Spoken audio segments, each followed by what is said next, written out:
Hello. Some of you want to use a document camera while you're doing training through your computer and Google Meet, and you can do that. You can either do this synchronously or asynchronously. So with your students while you're teaching or making videos that you give to them later. All right. So I'm in a Google Meet and I made this Google Meet in Google Calendar. Pretend that there's not a student here, but I can just make a calendar event for myself and join it. That's what I've basically done here. So here I am, and I could use this as a document camera. I could also show whatever's on my iPad to them too. So some of you might have iPads that you want to share something with, that's fine. So what I'm going to do is I'm going to join this meeting with the same North Clackamas account that I'm using on my computer or laptop here. So I'm going to rejoin this or join it, and you're going to see me up there. So there I am. I'm going to spread this out a little bit. On the left is my computer and laptop. On my right is this right here. All right. I want you to see too. When I turn it like this, it looks like that. When I turn it like this, it looks like that.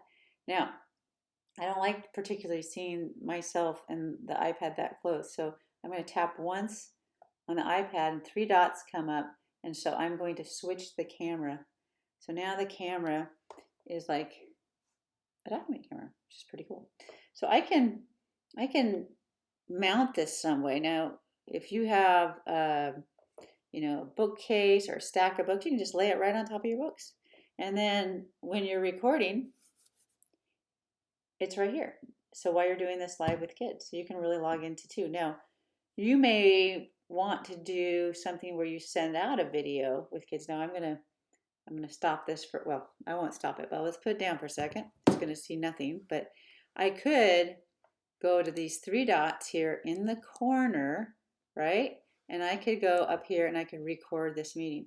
And if I recorded this meeting, I'm not going to do that, it would show me over here reading a book or showing something and me taking notes down here if I wanted to, and it's going to record it.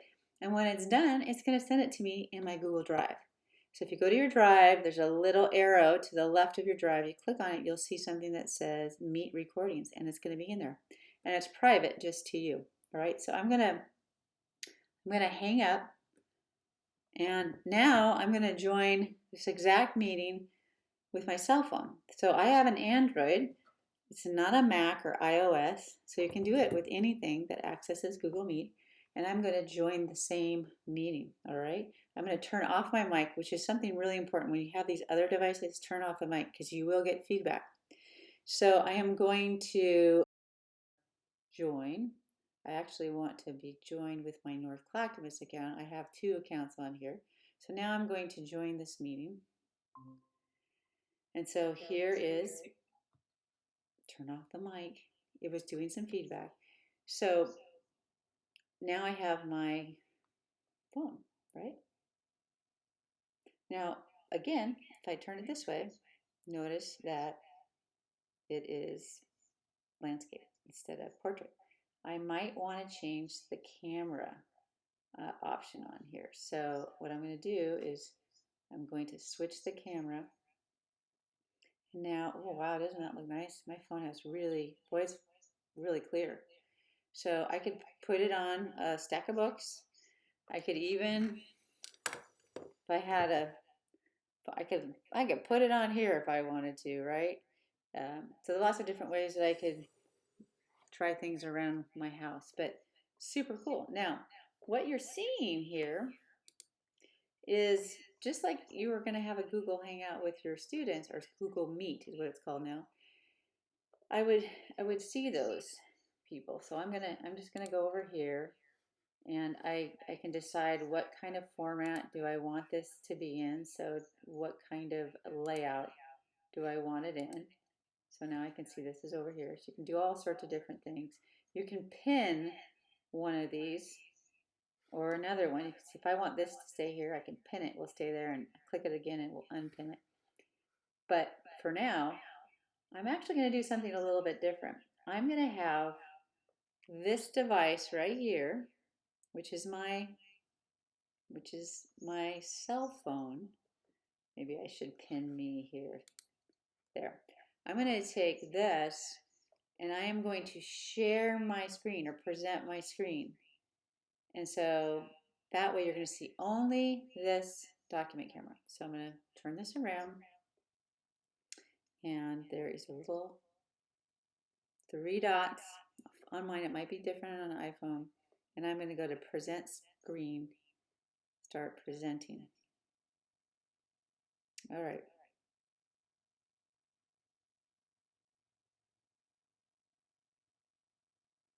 So right now, this, oh, I've got to make sure this is important. If I go to people, I need to unpin me.